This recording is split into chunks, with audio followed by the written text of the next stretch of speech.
প্রিয় দর্শক আসসালামু আলাইকুম। আমন্ত্রণ জানাচ্ছি মাই টিভির 50 মিনিটস অনুষ্ঠানে। সপ্তাহে 2 দিন শনি ও রবিবার এই অনুষ্ঠানটি নিয়ে আমরা হাজির হই আপনাদের সামনে। পুরো অনুষ্ঠান জুড়ে আমি এস এম তানভীর থাকছি আপনাদের সাথে। প্রিয় দর্শক, আপনারা জানেন আমরা এই অনুষ্ঠানটিতে আমাদের চারপাশে ঘটে যাওয়া সমসাময়িক বিষয়গুলো নিয়ে আলোচনা করি। আজকের আলোচনার আমাদের মূল কেন্দ্রবিন্দু হচ্ছে নির্বাচন।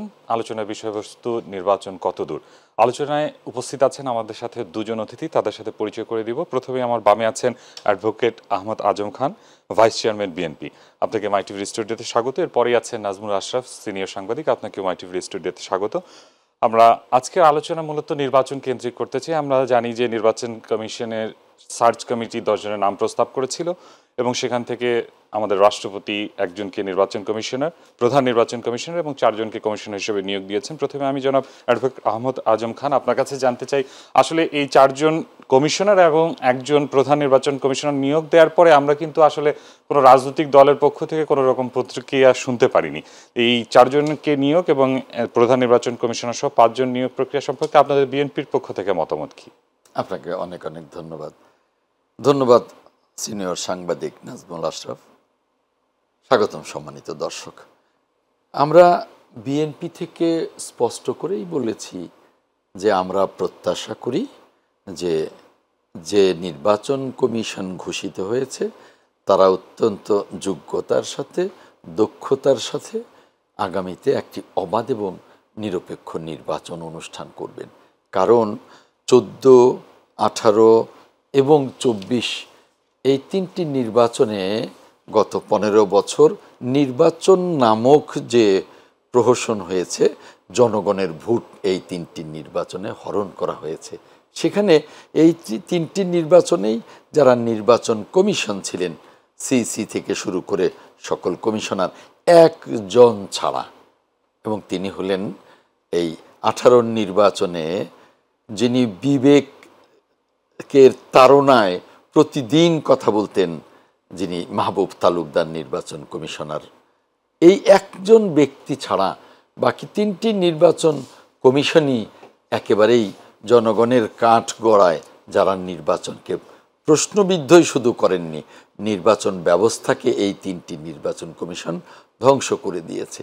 তাই এই অন্তর্বর্তীকালীন সরকার যেহেতু আমাদের সকলের সমর্থিত সরকার, এই জন্যে এই সরকার যে নির্বাচন কমিশন দিয়েছেন, আপনি বলেছেন রাষ্ট্রপতি, এ কথাটা ঠিক আছে, এটা তো একটা আনুষ্ঠানিকতা, কিন্তু দিয়েছে তো মূলত সরকার। তো এই জন্যে আমরা এই নির্বাচন কমিশনকে সমর্থন দিয়েছি এবং আমরা প্রত্যাশা করি যে এই নির্বাচন কমিশন দক্ষতার সাথেই আগামীতে জনগণের ভোটে, কোনো সিল মারা নয়, কোনো রাতে ভোট নয়, কোনো ভোটের নামে প্রহসন নয়, একটি অবাধ এবং নিরপেক্ষ নির্বাচন উপহার দেবে।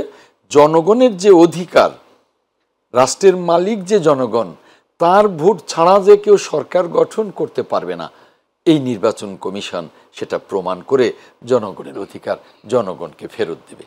এটাই আমার কথা। জি, ধন্যবাদ জনাব নাজমুল আশরাফ। আপনি এই অবসরপ্রাপ্ত সচিব AMN নাসির উদ্দিনকে প্রধান নির্বাচন কমিশনার এবং আরও 4 জনকে নির্বাচন কমিশনার হিসেবে নিয়োগ দেওয়া হয়েছে, এটা নিয়ে আপনার মন্তব্য কি? ধন্যবাদ আপনাকে। দেখেন, নির্বাচন কমিশন আগে সরকার যেভাবে গঠন করতো, এই সরকার সেভাবেই করেছে। আগে সরকারের অনেক কিছু নিয়ে সমালোচনা আছে, বিরোধিতা আছে, অনেক কিছু আমরা মানছি, অনেক কিছু মানছি না। কিন্তু এই যে সার্চ কমিটির মাধ্যমে নাম আসলো, বিভিন্ন দল নাম দিল, তারপরে রাষ্ট্রপতি 5 জনকে বেছে নিলেন, এই পদ্ধতিটা না মানলেও হতো। যেহেতু এখন সবার সমর্থিত সরকার আছে, সব দলের সাথে সরাসরি আলোচনা করে তাদের প্রস্তাবের ভিত্তিতে, ঐক্যমতের ভিত্তিতে কমিশনটা করলে ভালো হতো। এটা অনেকটা গোপনে করার মতো আগে সরকার যেভাবে করেছে। যাই হোক, যারা এসছেন এই কমিশনে, প্রধান নির্বাচন কমিশনার সহ এই 5 জন নিশ্চয়ই আগের চেয়ে ভালো নির্বাচন করবেন। কারণ গত 3টি নির্বাচন এত খারাপ হয়েছে, আপনি ন্যূনতম ভালো করলেও মানুষ বলবে আগের চেয়ে ভালো, কিন্তু আগের চেয়ে অনেক ভালো করতে হবে। এবং সেই অনেক ভালো করার প্রত্যাশা যেমন জনগণের মাঝে আছে, রাজনৈতিক দলগুলোর মাঝে আছে, সরকারও নিশ্চয়ই চাইবে, এই কমিশনও নিশ্চয়ই চাইবে। এই কমিশনে যারা এসছেন তাদেরকে আমরা খুব বেশি চিনি না এবং তাদের সম্পর্কিত তথ্য জনগণের কাছে খুব বেশি নাই। হয়তো ওনারা দায়িত্ব নেওয়ার পর, শপথ নেওয়ার পর আস্তে আস্তে ওনাদের সম্পর্কে মানুষ আরও জানবে। কিন্তু এই মানুষগুলো সম্পর্কে যদি আগে থেকে মানুষ জানতো, রাজনৈতিক দলগুলো জানতো, আলোচনা হতো, তাহলে ভালো মন্দ বেছে নিতে সুবিধা হতো। সেটা করার সুযোগ থাকলো না। ঠিক আছে, ওনারা নির্বাচিত হয়েছেন, ওনারা নির্বাচন কমিশনে কাজ করবেন। কিন্তু আমরা দেখলাম যে এটা অনেক বছর ধরে হচ্ছে, আপনার রাজনৈতিক সরকার অরাজনৈতিক সরকার সবার ক্ষেত্রেই, মানে নির্বাচন কমিশন মানে হচ্ছে কিছু সাবেক আমলা নিয়ে আসতে হবে, সামরিক বেসামরিক আমলা। গণমাধ্যমে দেখেছি যে বিএনপি জামাতের পক্ষ থেকে এই নাম চাওয়া হয়েছিল, তারা সম্ভবত নাম দিয়েছে। তাদের হয়তো মাইন্ডসেট ওরকমই, নির্বাচন কমিশনার মানে একসময় নির্বাচন কমিশনার, মূলত প্রধান নির্বাচন কমিশনার বলতে আমরা বুঝতাম সাবেক বিচারপতি। এটা সামরিক শাসক, বেসামরিক শাসক, গণতান্ত্রিক শাসক সব আমলে আমরা দেখেছি একজন বিচারপতি লাগবেই। সব বিচারপতি যে সফল হয়েছেন তা না, বহু বিচারপতি কলঙ্কিত হয়েছেন নির্বাচন কমিশনার হিসেবে বা নির্বাচন কমিশনের প্রধান হিসেবে। কিন্তু 91 সালে নির্বাচন কমিশনের প্রধান ছিলেন বিচারপতি আব্দুর রউফ। তিনি বাংলাদেশের সেরা নির্বাচন দেখিয়ে গেছেন। 91-এর সাধারণ নির্বাচনটা সেরা নির্বাচন তিনি করে গেছেন। পরের নির্বাচনটাও সেরা হয়েছে আবু সাইদের নেতৃত্বে। এরপরের দুটো নির্বাচন আগের চেয়ে একটু খারাপ হয়েছে, তাও ওই সময় নির্বাচন কমিশনগুলো ভালো ছিল। যখন থেকে অরাজনৈতিক সরকার চলে গিয়ে রাজনৈতিক সরকারের অধীনে নির্বাচন আসা শুরু হলো, তখন থেকে আমরা দেখলাম যে কী সব মানুষকে নির্বাচন কমিশনার বানানো হয় এবং তাদের কি ভূমিকা, সেটি গত 3টি কমিশন আমরা দেখেছি। সর্বনিকৃষ্ট এই কমিশন জনগণের প্রত্যাশা, বর্তমান বাস্তবতা, রাজনৈতিক দলগুলোর সহযোগিতা, যারা অংশ নেবে নির্বাচনে সেই দলগুলোর সহযোগিতা ছাড়া ভালো নির্বাচন সম্ভব না। কমিশনের শক্তি সীমিত। কমিশনের শক্তি কোথায়? কমিশনের শক্তি হচ্ছে প্রশাসন, পুলিশ, সেনাবাহিনী, রাজনৈতিক দল, প্রার্থী, ভোটার, সরকার। এই সব কিছু মিলেই তো কমিশন শক্তিশালী হয় এবং নির্দলীয় সরকারের অধীনে এই সব শক্তিগুলো কমিশন পায়। সেই কারণে নির্বাচন কমিশন ভালো নির্বাচন করতে পারে। এর কোনো একটি পক্ষের সহযোগিতা না পেলে পরে ভালো নির্বাচন করা কোনো কমিশনের পক্ষে সম্ভব না, যত ভালো লোক, দক্ষ লোক আপনি বসিয়ে দেন না কেন। তবে এবার যারা এসছেন তারা সবার সহযোগিতা পাবেন, এটি এখন পর্যন্ত বোঝা যাচ্ছে। এখন সরকার যেহেতু রাজনৈতিক না, ফলে সরকারের প্রভাব বিস্তার করার কোনো কারণ নাই। দলগুলো চাইবে নিজেদের জনপ্রিয়তা সুষ্ঠু নির্বাচনের মাধ্যমে পরীক্ষা করে তারা জনগণের সমর্থন পেতে, ভোট পেতে, আপনার সংসদে যেতে, সরকারে যেতে। সেই জায়গাটিতে কোনো সমস্যা নাই। ভোটাররা অনেক সচেতন, অনেক বঞ্চিত হয়েছে। একটা দুইটা প্রজন্ম তো জীবনে ভোটই দিতে পারে নাই, তারা যখন ভোটার হয়েছে তখন থেকে আর ভোট দিতে পারে নাই। এবং এখন যাদের বয়স মনে করেন যে 20-25, তাদের অনেকেই সঠিক নির্বাচন কি জিনিস তারা চোখে দেখে নাই, ফলে তাদের জন্য এটা একটা নতুন অভিজ্ঞতা, উৎসাহ উদ্দীপনা থাকবে। সব কিছু মিলিয়ে একটা ভালো নির্বাচন এবার হবে, এটাতে আমরা সবাই আশা করি, প্রত্যাশা করি। কিন্তু সব প্রত্যাশা সবসময় পূরণ হয় না। সরকারের ভূমিকা কি হয়, প্রশাসনের ভূমিকা কি হয়, এখানে কোনো ষড়যন্ত্র হয় কিনা, কেউ নাশকতা করতে চায় কিনা, আন্দোলনকারী বা অংশগ্রহণকারী দলগুলো ভূমিকা কি হয়, এবং যারা 5ই অগাস্টের গণঅভ্যুত্থান ঘটিয়েছেন যাদের নেতৃত্বে, তাদের যে ভূমিকা, তারা তো নির্বাচন এখনই চান না, তারা অনেক পরে চান, তারা আরও সংস্কার চান, অনেক কিছু বদলাতে চান, রাজনীতি বদলে ফেলতে চান, প্রচলিত রাজনৈতিক দল কোনো কিছু রাখতে চান না। ফলে তাদের কি ভূমিকা হয় সেটাও দেখার বিষয়। যতগুলো পক্ষ বললাম, সবার সহযোগিতা এবং আন্তরিকতা থাকলে নিশ্চয়ই খুব ভালো একটি নির্বাচন হবে। আমরা 90-এর গণঅভ্যুত্থানের পরে যেরকম ভালো নির্বাচন দেখেছি, পরপর 2টা, 3টা, 4টাও বলা যায়, কিন্তু 2টা খুবই ভালো নির্বাচন হয়েছে। এবারের গণঅভ্যুত্থানের পর আমরা আশা করি কয়েকটা ভালো নির্বাচন হবে। জি, ধন্যবাদ জনাব অ্যাডভোকেট আহমদ আজম খান। আপনি যদি বলতেন আমাদেরকে, এই যে প্রধান নির্বাচন কমিশন এবং নির্বাচন কমিশনারগণ যে নিয়োগ দেওয়া হয়েছে, তাহলে এটা নিয়ে আপনাদের কোনো অভিযোগ নেই, তাহলে আমরা বলতে পারি এটা সরকারের সফলতা। এই ক্ষেত্রে আমরা দেখেছি যে অন্তর্বর্তী সরকার 100 দিন পার করেছে। আর কোন কোন বিষয়টাকে আপনি সফলতা হিসেবে দেখছেন সরকার? দেখুন, আমাদের অভিযোগ নেই, কিন্তু আমাদের প্রত্যাশা হলো যে এই নির্বাচন কমিশন যোগ্যতরভাবে বা যোগ্যতার সাথে আগামী নির্বাচনটা অবাধ এবং নিরপেক্ষ করবে। আমি সিনিয়র সাংবাদিক নাজমুল আশরাফের একটা বিষয় একটু অ্যাড্রেস করতে চাই, যে এই নির্বাচন কমিশন আগের চেয়ে অনেক ভালো নির্বাচন করবে। আমি মনে করি যে আগের চেয়ে একটু ভালো বা আগের চেয়ে একটু খারাপ না, এই নির্বাচন কমিশন অবাধ এবং নিরপেক্ষ নির্বাচন করবে। অতএব এটা অবাধ এবং নিরপেক্ষ নির্বাচন, কোনো ভালো মন্দ নেই, এটা সর্বোচ্চ, অর্থাৎ সকলের গ্রহণযোগ্য। আমার ভোট আমি দেব, যাকে খুশি তাকে দেব, এইভাবে নির্বাচনটা হতে হবে। তাহলে আগের চেয়ে ভালো না, কোনো তুলনামূলক হবে না, এটা সর্বোচ্চ ভালো নির্বাচন হবে, যে নির্বাচনগুলো সকলের কাছে গ্রহণযোগ্য হয়েছে 91, 96, 2001। আমি বলেছি 3টি নির্বাচন কমিশন একজন ছাড়া প্রশ্নবিদ্ধ না, আমি ভুল বলেছি, 4টা নির্বাচন কমিশন। কারণ ওই ফখরুদ্দিন মঈনুদ্দিনের সময় যে ডক্টর শামসুল হুদা হারুনের শামসুল হুদার নির্বাচন কমিশন, সেটাও প্রশ্নবিদ্ধ। কারণ আমার মনে আছে, তিনি পত্রিকায় এসছে যে বিএনপির গঠনতন্ত্রকে ছুঁড়ে ফেলে দিয়েছিলেন। তিনি কি করেছিলেন, যে সমস্ত ডিলিমিটেশনের মাধ্যমে যে সমস্ত এলাকায় বিএনপির ভোট সেগুলো ওই একদিকে রেখে আওয়ামী লীগের ভোটকে একদিকে রেখে কিভাবে আওয়ামী লীগকে জেতানো যায় এই কৌশলগুলো করেছিলেন। আমি শুনেছি যে ঘরোয়াভাবে তাকে প্রশ্ন করা হয়েছিল, বিএনপির প্রতি আপনার ক্ষোভ কেন? বলে, ক্ষোভ থাকবে না, এতদিন রিটায়ার করেছি, বিএনপি আমাকে চোখেই দেখলো না। অর্থাৎ রিটায়ারমেন্টের পরে তাকে যে চোখে দেখবে তার পক্ষে তিনি কথা বলবেন। আপনার মনে থাকবার কথা, মাত্র 2 সপ্তাহ আগে ডক্টর আসিফ নজরুল বলেছেন, উপদেষ্টা, যে 2008-এর 29শে ডিসেম্বরের নির্বাচন ছিল সুচতুরভাবে একটি ষড়যন্ত্রের নির্বাচন। এই মাত্র 2 সপ্তাহ আগে বলেছেন। কাজেই এটা কিন্তু বাংলাদেশের মানুষও জানে যে 2008-এর 29শে ডিসেম্বরের নির্বাচন অনেকে বলে থাকেন খুব ভালো, খুব ভালো। ওটা যে আসলে কতটা সুচতুরতার সাথে জনগণের চোখ ফাঁকি দিয়ে একটা ষড়যন্ত্রের নির্বাচন হয়েছিল এটা বিএনপি জানে। কারণ বিএনপির মতো দল 29টা সিট পাওয়ার দল না, 229টা সিট পাওয়ার দল।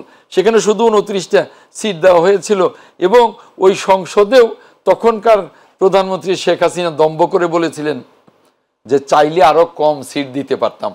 তাহলে ষড়যন্ত্রটা প্রকাশ পেয়ে গেল। আবার এরশাদ বলেছিলেন সেনাবাহিনী ছিল বলে আওয়ামী লীগ ক্ষমতায়, নইলে আসতে পারতো না। এই যে দুজনের কথাই কিন্তু ক্লিয়ার হয়ে গেল যে ষড়যন্ত্রটা কিরকম ছিল। কাজেই প্রশ্নবিদ্ধ 4টি নির্বাচন কমিশন। আপনার আরেকটা প্রশ্ন আমি খেয়ে হারিয়ে ফেলেছি। আমরা যদি নির্বাচন কমিশন নিয়ে বলি, আসলে এই নির্বাচন কমিশনের দায়িত্ব কিন্তু শুধু জাতীয় নির্বাচন না, তাদের স্থানীয় নির্বাচনও করতে হবে, এরকমও দাবি উঠেছে। আজকে সাংবাদিকদের সাথে বসেছিলেন নির্বাচন সার্চ কমিটির যে প্রধান বদিউল আলম মজুমদার, তিনি সাংবাদিকের সাথে বসেছিলেন এবং সেখান থেকে বিভিন্ন প্রস্তাব এসেছে। সেখানে বলা হয়েছে যে স্থানীয় সরকার নির্বাচন জাতীয় নির্বাচনের আগে করার জন্য। তো এরকম আসলে প্রস্তাবগুলো কতটুকু গ্রহণযোগ্য আপনাদের কাছে এবং এটা আসলে কিভাবে দেখছেন? একটু শব্দগত ভুল করেছেন, সার্চ কমিটি না, সংস্কার কমিটির প্রধান, সংস্কার কমিটি। এখন কিন্তু মানুষের যে দাবিটা, মানুষের যে আকাঙ্ক্ষাটা, রাজনৈতিক দলের যে দাবি এবং আকাঙ্ক্ষা, সকলের আগে সংসদ নির্বাচন। এই মুহূর্তে কোনো রকমের স্থানীয় নির্বাচন, একজন উপদেষ্টা বলছেন যে আগে কলেজ বা ইউনিভার্সিটির ছাত্র সংসদ নির্বাচন। জনগণের কিন্তু এদিকে কোনো খেয়াল নেই। জনগণের খেয়াল যে আমার ভোটটা দিয়ে আগে আমি সরকার গঠন করব, ভোটের মালিকানাটা আমি ফেরত পাবো, আমি আমার ভোটটা দিয়ে আগে সরকার গঠন করব, তারপরে অন্য নির্বাচন। কাজেই ওই নির্বাচনগুলো কোনোভাবেই কোনো রাজনৈতিক দলের কাছে কিন্তু গ্রহণযোগ্য হবে না। সবার আগে সংসদ নির্বাচন, এবং সকল মানুষ, সকল রাজনৈতিক দল কিন্তু মেন্টালি প্রিপেয়ার্ড যে আগে সংসদ নির্বাচনটাই হবে। এখন যারা মনে করছেন সংসদ নির্বাচনের জন্য অঢেল সংস্কার দরকার, আমরা ঐক্যবদ্ধ জাতি হিসেবে আগামী দিনে গণতন্ত্রের পথে এগিয়ে যেতে চাই, আর বিভক্তি চাই না। আপনি হয়তো বলবেন গণতন্ত্রে তো বিভক্তি আছে। না, সেই বিভক্তি আর জাতিগতভাবে বিভক্তি, যেমন আওয়ামী লীগ জাতিগতভাবে আমাদেরকে বিভক্তির দিকে ঠেলে দিয়েছিল, সেই বিভক্তি আমরা আর চাই না। আর সেজন্যে আমরা মনে করি যে একেবারে ঐক্যবদ্ধভাবেই আমরা আগে সংসদ নির্বাচনটাই করতে চাই। সেখানে কোনো ধরনের যেন মত পার্থক্য, কোনো বিভক্তি তৈরি না হয়। আরেকটা কথা, এই যে অনেকে বলেন যে সংস্কার শেষ হলে নির্বাচন, আমার কিন্তু সেখানে ডক্টর আসিফ নজরুলের কথাটা তিনি বরাবরই টকশোতে, আমি গত দীর্ঘ সময় তাকে দেখেছি যে খুব স্পষ্ট কথা বলেন। তার কথাটা আমার ভীষণ ভালো লেগেছে যে তিনি বারবারই বেশ কয়েকটা বার বলেছেন যে অত্যাবশ্যকীয় কিছু সংস্কার করেই আমরা নির্বাচনে যাব। আর যারা বলেন যে সংস্কার শেষ করে নির্বাচন যাব, ওটা তো চলমান প্রক্রিয়া, একটা সংস্কার শেষ হবে আরেকটা প্রবলেম এসে দাঁড়াবে, সেটাও সংস্কার করতে হবে, তাহলে তো 50 বছরও শেষ হবে না। কিন্তু প্রধান উপদেষ্টা বলেছেন নির্বাচন এবং সংস্কার পাশাপাশি একই গতিতে চলবে। চমৎকার, চমৎকার। কিন্তু প্রধান উপদেষ্টাও কিন্তু অত্যাবশ্যকীয় সংস্কারগুলোর কথাই বলেছেন। সকল সংস্কার তো সম্ভব না, ওটা তো চলমান প্রক্রিয়া, ওটা চলতেই থাকবে না, 10-20 বছরেও সম্ভব না। আর কিছু কিছু সংস্কার আছে যেগুলো পার্লামেন্ট ছাড়াই সম্ভব না, অতএব অত্যাবশ্যকীয় কিছু সংস্কার করে আমরা যদি নির্বাচনে যেতে চাই, জনগণ যেহেতু অপেক্ষা করছে, আমার একটা নির্বাচনী এলাকা আছে, যে কারণে প্রতি সপ্তাহে আমাকে এলাকায় যেতে হয়। সকল মানুষ যার সাথে দেখা হয়, আমি মানুষের সাথে মিশি, মাহফিলগুলাতে যাই, কর্মী সভা, জনসভায় যাই, সবাই এক কথা জিজ্ঞেস করে, আচ্ছা আজম ভাই, এই তো নতুন সরকার আসলো, যিনি প্রধান তিনি তো শুনেছি যে অনেক বড় একজন বিশ্ববরেণ্য, অনেকেই তো নোবেল গ্রামের মানুষ বুঝে না, তো এত ভালো মানুষ, উনি নির্বাচন দিতে দেরি করছে কেন, মানে এরকম কথা বলে। অর্থাৎ জনগণ ভোটের জন্য মুখিয়ে আছে, বরং উল্টো আমাকে বলতে হয় যে না, উনি দেরি করছেন না, কিছু সংস্কার তো তারা বুঝে না, কিছু প্রয়োজনীয় কাজ আছে, তো এই কাজগুলো করে তাড়াতাড়ি নির্বাচন দেবে, ধরে নেন আগামী বছরের যে কোনো সময় হয়তোবা নির্বাচন হবে। মানে তাদেরকে আমি একটু বুঝ দেই উল্টো সরকারের পক্ষে। কাজেই আমরা কোনো বিভক্তি চাই না, আমরা কোনো বিরোধ চাই না, আমরা চাই এই যে জাতীয় এবং আন্তর্জাতিক ষড়যন্ত্র হচ্ছে এই সরকারের বিরুদ্ধে এবং এই রাষ্ট্রের বিরুদ্ধে, আমরা সকলে মিলে এই ষড়যন্ত্রগুলোকে মোকাবেলা করে যত তাড়াতাড়ি সম্ভব নির্বাচনটা করতে চাই। আরেকটা বিষয় এখানে আছে, এই সরকারের প্রধান হলো বিশ্ববরেণ্য একজন নোবেল লরিয়েট। উনাকে আমরা অত্যন্ত সম্মানের সাথে উনার নিজের কাজে উনি ফিরে যাক, উনি যেন ওই ফখরুদ্দিন মঈনুদ্দিনের মতো বিদায়ের পরে উনি যেন নিন্দিত না হন, কারণ আমাদের দেশে কিন্তু একজনই নোবেল বিজয়ী। আমরা সেই কথাটা মাথায় রাখি, সেই সম্মানটা ওনাকে দিয়ে সব সময়ের জন্য কথা বলি। কাজেই ওনার সরকার যত দ্রুত সম্ভব আগামী বছরের মাঝামাঝি সময় থেকেই এই প্রক্রিয়াটা শুরু হতে পারে। অত্যাবশ্যকীয় যে সংস্কার, সেটা 6-7 মাস পরে এর একটা এন্ড হয়ে যেতে পারে। ধন্যবাদ। আমরা আলোচনায় আবারও ফিরবো, একটা বিরতির সময় হয়েছে। প্রিয় দর্শক, অনুষ্ঠানের পর্যায়ে একটা বিরতি নিচ্ছে, আমাদের সঙ্গেই থাকুন।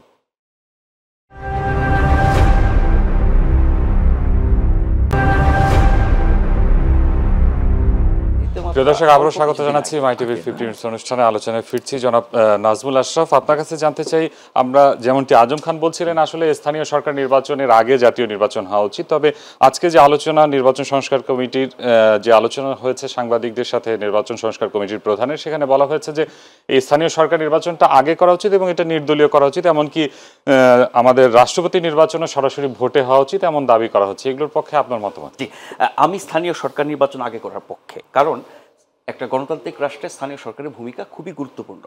আমাদের এখানে স্থানীয় সরকারগুলো সরকারি দলের বা সরকারের মানে নিয়ন্ত্রণে থাকে, তারা স্বাধীনভাবে কাজ করতে পারে না। সেখানে জনগণ তাদের প্রতিনিধি নির্বাচন করে, কিন্তু সেই প্রতিনিধিদের হাতে কোনো ক্ষমতা থাকে না, তারা স্থানীয় এমপিদের মানে অধীনস্থ থাকে এবং সরকার যথেষ্টভাবে স্থানীয় সরকার প্রতিষ্ঠানগুলোকে নিয়ন্ত্রণ করে। ইউনিয়ন পরিষদ থেকে শুরু করে পৌরসভা, সিটি কর্পোরেশন, জেলা পরিষদ, উপজেলা পরিষদ, সব ক্ষেত্রেই যারা শাসক দল সরকার, তারা এইগুলোকে তাদের প্রপার্টি মনে করে এবং সেভাবে তৈরি করে, নিয়ন্ত্রণ করে, নির্বাচনও করে এবং নির্বাচিত হওয়ার পরে সেই প্রতিষ্ঠানগুলোর ক্ষেত্রেও তাদের ভূমিকাটা সেরকম।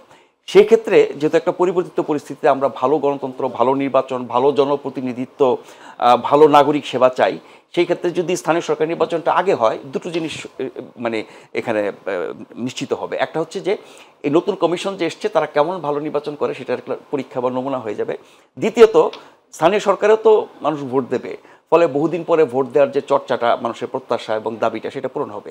তৃতীয়ত, স্থানীয় সরকার কাঠামোটা যদি শক্তিশালী হয়, জনপ্রতিনিধিত্ব নির্বাচিত হয়, তাহলে আমি ভিত্তিটা তৈরি করলাম, তার উপরে আস্তে আস্তে আমি গণতন্ত্র প্রতিষ্ঠিত করব, ফলে নিজ থেকেও সেভাবে ভাবা যেতে পারে।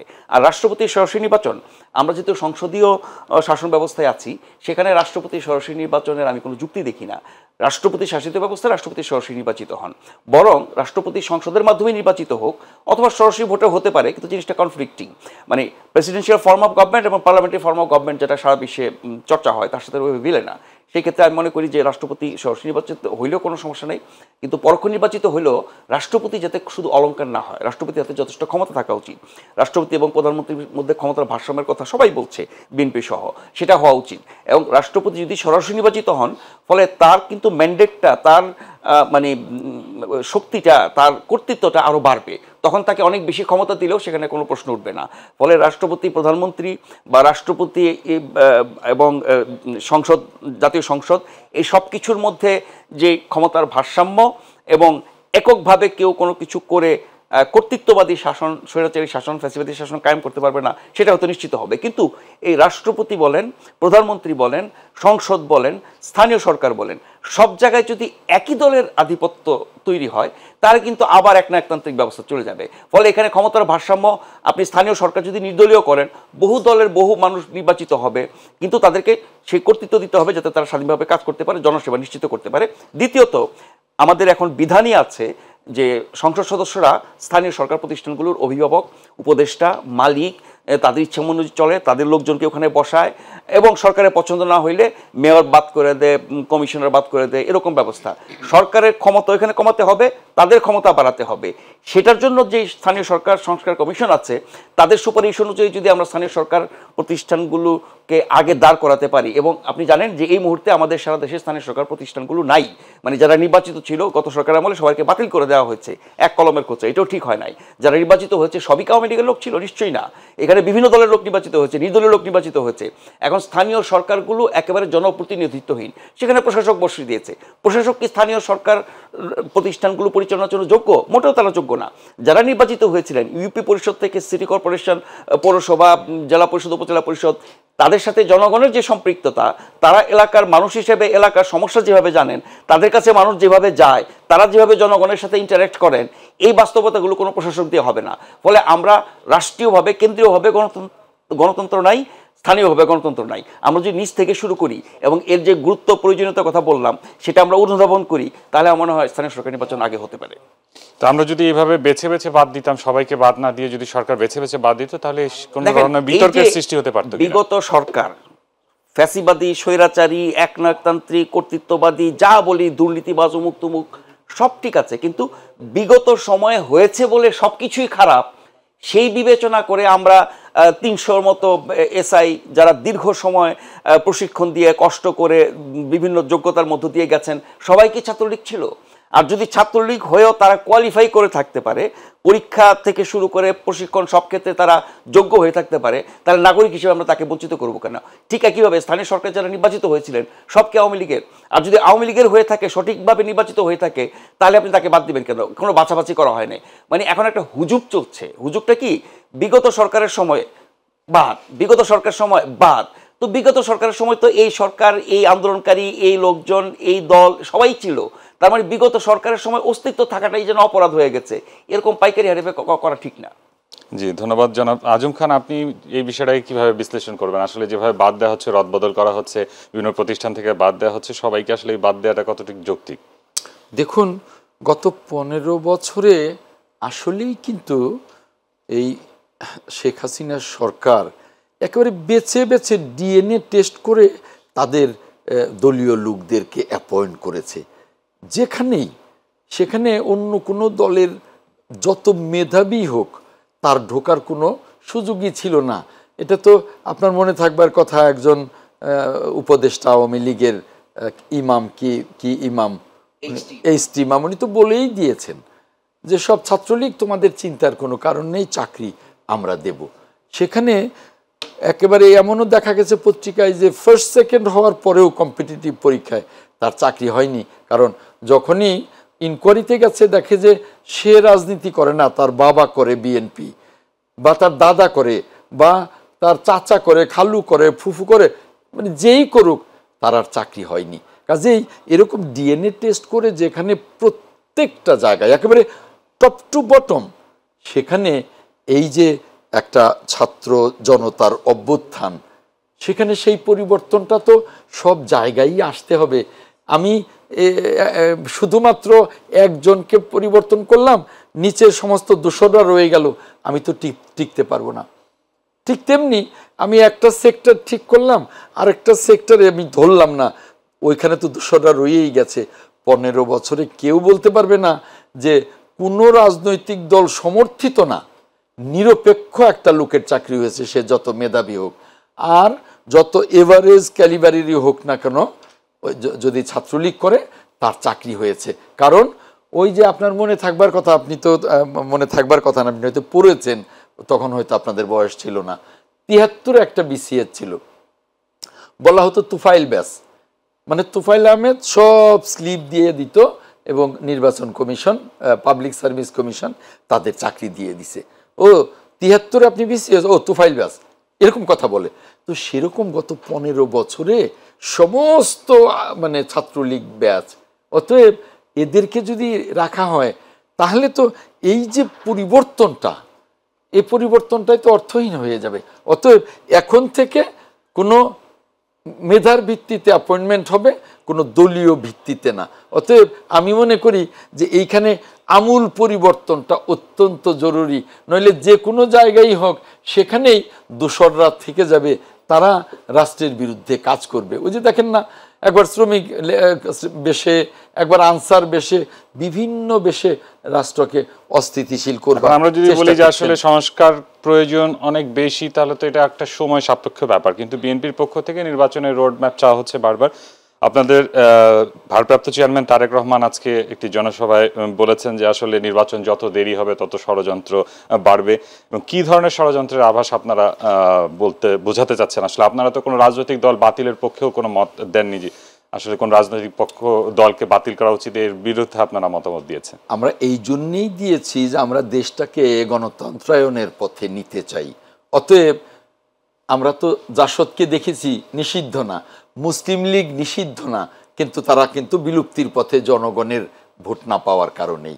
অতএব জনগণই নির্ধারণ করবে। আর দ্রুত নির্বাচনের কথা এই জন্যেই আমরা বলছি যে আমরা দেখতে পাচ্ছি যে জাতীয় এবং আন্তর্জাতিকভাবে এই সরকারকে উৎখাতের ষড়যন্ত্র হচ্ছে। জাতীয় এবং আন্তর্জাতিক সেই ষড়যন্ত্রগুলোকে আমরা মাঝে মাঝেই দেখি। আমরা জুডিশিয়ারি কু করবার চেষ্টা দেখেছি, আমরা এরপরে অনেকগুলো অপচেষ্টা দেখেছি। এই অপচেষ্টাগুলো আপনি রুখতে কতদিন আপনি রুখবেন? যখন একটা নির্বাচিত সরকার আসবে তখন কিন্তু এই ষড়যন্ত্রগুলো অনেক কমে যাবে। এবং নির্বাচিত সরকার যেভাবে জাতীয় এবং আন্তর্জাতিক ষড়যন্ত্র রুখতে পারবে, এ সরকার তো নির্বাচিত সরকার না। অতএব এ সরকার তুলনামূলকভাবে আমরা সমর্থন করি সারা জাতি, কিন্তু পার্টি গভর্নমেন্টের মতো এই গভর্নমেন্ট কিন্তু স্ট্রং গভর্নমেন্ট না, উইক গভর্নমেন্ট। এরা কিন্তু সেটা পারবে না। যে কারণেই আমরা চাই যে এ সরকার অত্যন্ত সম্মানের সাথে তাদের নিজেদের কাজে ফিরে যাক, দ্রুত একটা গ্রহণযোগ্য অবাধ এবং নিরপেক্ষ নির্বাচন দিয়ে আমরা গণতন্ত্রায়নের পথে দেশটাকে নিয়ে যাই। যে কোনো ষড়যন্ত্র আমরা তখন সঠিকভাবে শক্তভাবে মোকাবেলা করতে পারবো। এই জন্যই কিন্তু আমাদের নেতা জনাব তারেক রহমান সাহেব বারবার এই দ্রুত নির্বাচনের দাবি দ্রুত নির্বাচনের কথা বলছেন। ধন্যবাদ জনাব। আর যে কথাটা বললেন যে রাষ্ট্রপতি নির্বাচনের কথাটা ওনাকে বলছিলেন, আমি ওনার সাথে একমত যে সংসদীয় ব্যবস্থায় রাষ্ট্রপতি ওইভাবে নির্বাচিত হয় না। এটা আমরা ইংল্যান্ডেও দেখি, ভারতেও দেখি, বাংলাদেশে বা সংসদীয় পদ্ধতি সরকারগুলোতে তাই হয়। আর যেহেতু নির্বাচন 5 বছর পরে হবে নির্বাচনকালীন সরকারের অধীনে, অতএব আগে স্থানীয় সরকার নির্বাচন করলেই যে ভালো হবে পরে খারাপ হবে তা না। কারণ পরে যে খারাপ হবে তারপরেই তো আবার সংসদ নির্বাচনে চলে যেতে হবে নির্বাচনকালীন সরকারের কাছে, তখন কৈফিয়তটা আপনি কি দেবেন? একটা অভিজ্ঞতা হবে নির্বাচন কমিশনের এবং আপনারা যাচাই করতে পারবেন। ধন্যবাদ। আপনার কাছে ফিরবো জনাব নাজমুল আশরাফ।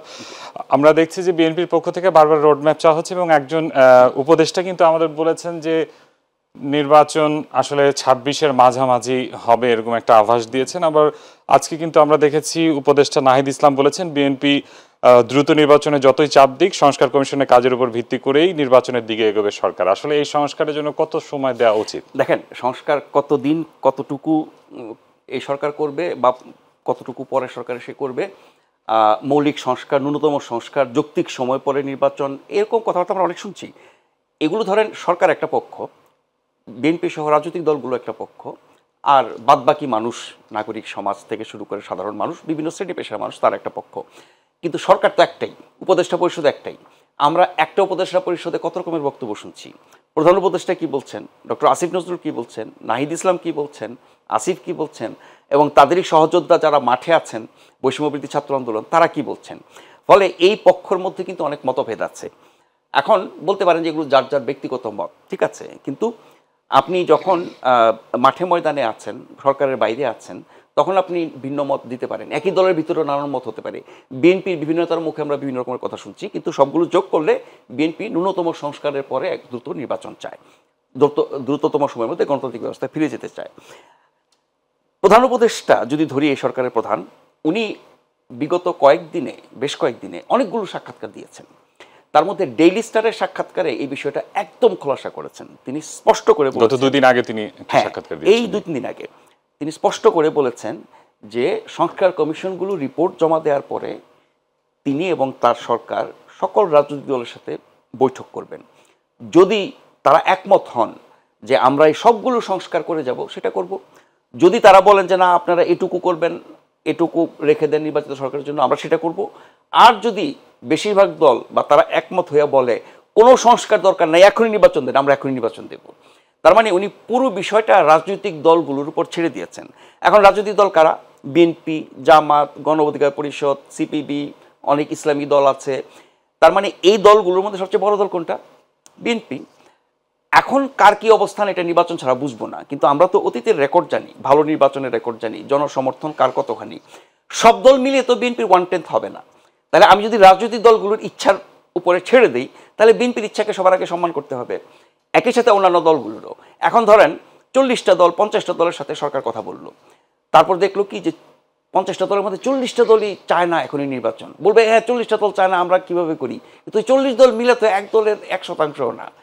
আপনি যদি জনগণের মতকে সম্মান করতে চান, গণতান্ত্রিক হতে চান, আসলে বলা হয়েছে তো রাজনৈতিক দলগুলোর সাথে আলোচনা করে আসলে, কিন্তু রাজনৈতিক দল হিসেবে কাউন্ট করা হবে নাকি ব্যক্তি হিসেবে? না, এটা তো বলা মুশকিল। দল হিসেবে কাউন্ট করা হবে। 40টা দলের সাথে যদি আলোচনা করে, তাহলে 40টার মধ্যে হচ্ছে বিএনপি, জামাত ছাড়া বাকি সব মিলে কোনো একটা দলের সমান হবে না, ধারে কাছেও যাবে না। ফলে আমি যদি জনগণের ইচ্ছার সম্মান করতে চাই, তাহলে যে দল বেশিরভাগ মানুষের ইচ্ছার প্রতিফলন ঘটিয়েছে আগে, যারা বেশি প্রতিনিধিত্ব করে জনগণকে, তাদের ইচ্ছা মূল্যায়ন করতে হবে। ফলে বিএনপির এই অবস্থানের সাথে বাকিরা সবাই একমত হবে কি হবে না আমরা জানি না, কিন্তু অন্য দলগুলোর বক্তব্য আমরা বিভিন্নভাবে শুনছি। তাদের অনেকেরই বক্তব্য বিএনপির কাছাকাছি। কিছু কিছু দল একেবারেই কট্টর, এবং কিছু কিছু দল আছে একেবারে মানে কোনো কিছুই এখন না, কোনো নির্বাচন না, কিচ্ছু না, সংস্কার হবে, সংস্কার চলবে, আমরা আমূল সংস্কার করে গোটা দেশটাকে, রাষ্ট্রটাকে, রাজনীতিটাকে পাল্টে ফেলবো, একদম বিশুদ্ধ আর কিছু আমরা উপহার দেব, সেই পর্যন্ত আমার সংস্কার চলতে থাকবে। এই যে কট্টরপন্থী অংশ, তাদের চাওয়া জনগণের চাওয়ার সাথে মেলে কিনা এটা আমরা আসলে যদি দেখি যে বিভিন্ন রাজনৈতিক দল থেকে বিভিন্ন রকম দাবি আছে আসলে এই নির্বাচন নিয়ে। আমরা আবারও ফিরবো আলোচনা, আরেকটা বিরতির সময় হয়েছে। প্রিয় দর্শক, অনুষ্ঠানের পর্যায়ে আরেকটা বিরতি নিচ্ছে, আমাদের সঙ্গে থাকুন।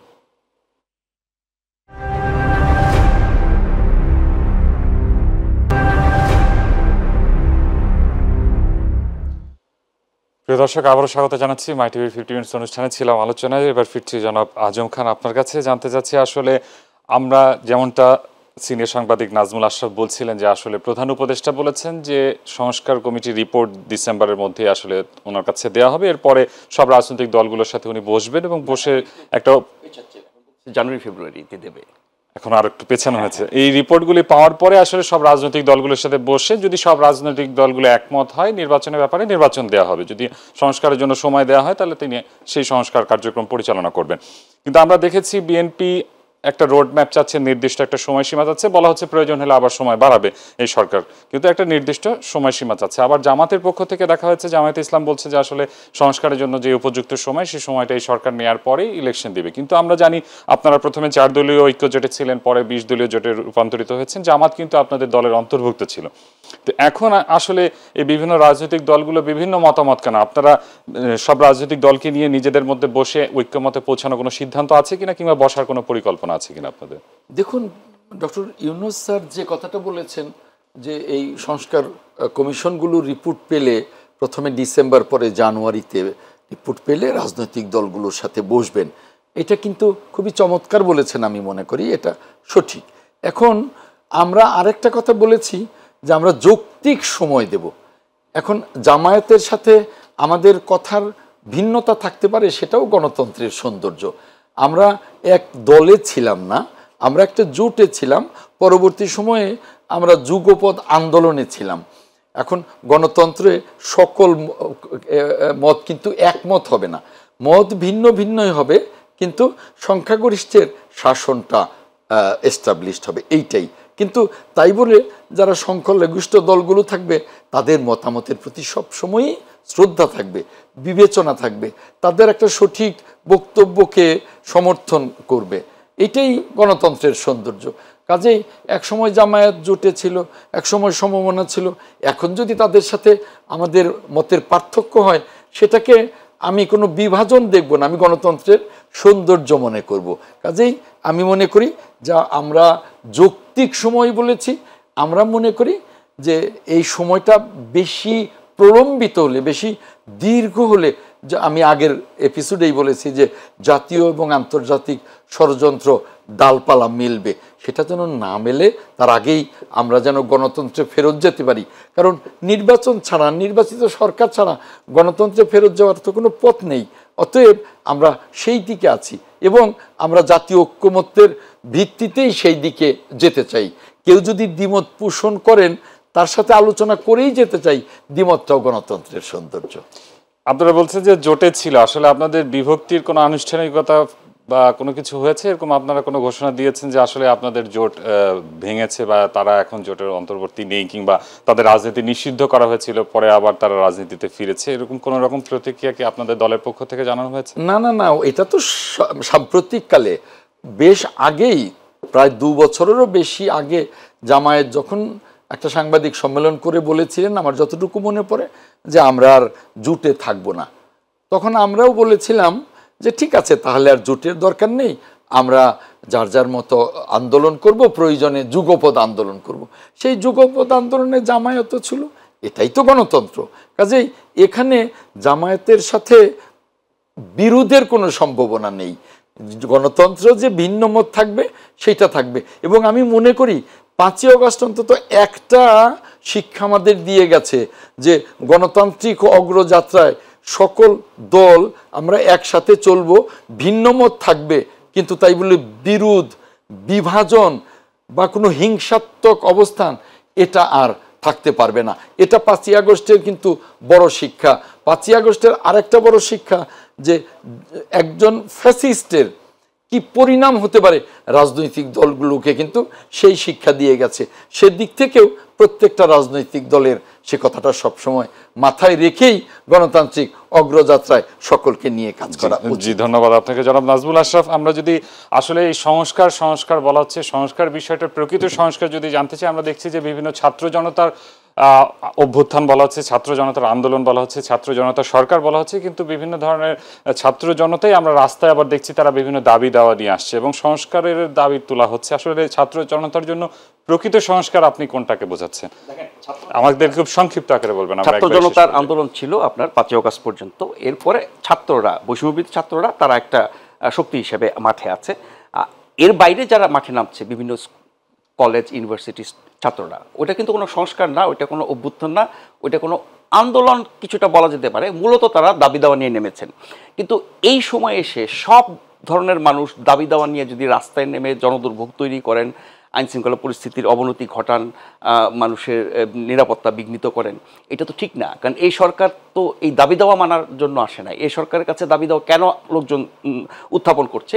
ভাবছে এই সরকার অরাজনৈতিক, ওই সরকার ভদ্র, এই সরকার দুর্বল, এই সরকার ভালো ব্যবহার করে, নির্যাতন করে না, মাঠে নামলে পুলিশ দিয়ে পেটায় না, সুতরাং আমরা সবাই নেমে যাই।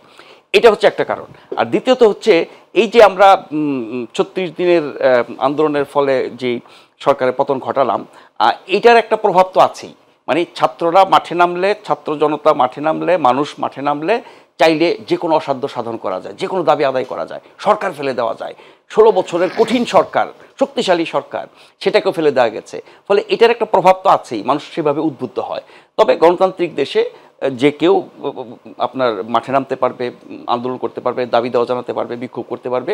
কিন্তু কোন সময়ে এবং কতটা যৌক্তিক দাবি নিয়ে তারা আসছে, কথায় কথায় আমি যা খুশি নিয়ে রাস্তায় নেমে গেলাম এবং পরিস্থিতি তৈরি করলাম, এখানে পুলিশ তো না থাকার মতোই, সেনাবাহিনী কিছুটা ভূমিকা নিচ্ছে, কিন্তু পরিণামে কি হচ্ছে, মানে এক ধরনের নৈরাজ্য এবং অরাজকতাকে আমরা প্রশ্রয় দিচ্ছি এবং একের পর এক এই ঘটনাগুলো ঘটছে।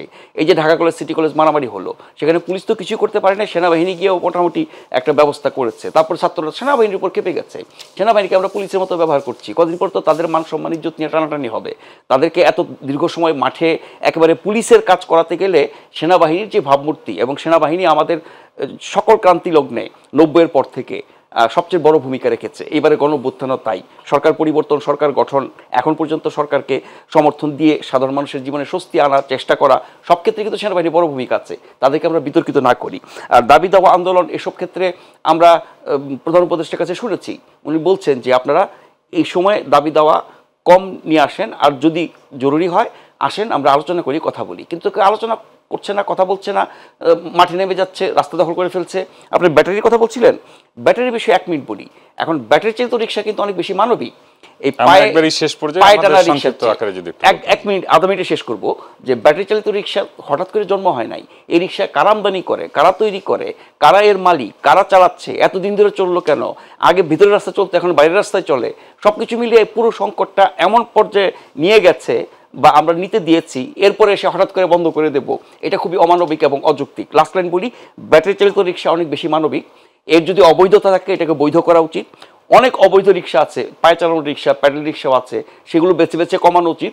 ঢাকা শহর কিন্তু অচল করে ফেলছে রিক্সা, সেখানে যদি শত শত রিক্সা নতুন করে নামান তাহলে যানজট বলতে কিছু থাকবে না, সবকিছু স্থবির হয়ে যাবে। জি, আপনাকে ধন্যবাদ। আপনাদের দুজনকে অসংখ্য ধন্যবাদ, জনাব আজম খান এবং নাজমুল মাশরাফ, আমাদের অনুষ্ঠানে উপস্থিত হওয়ার জন্য।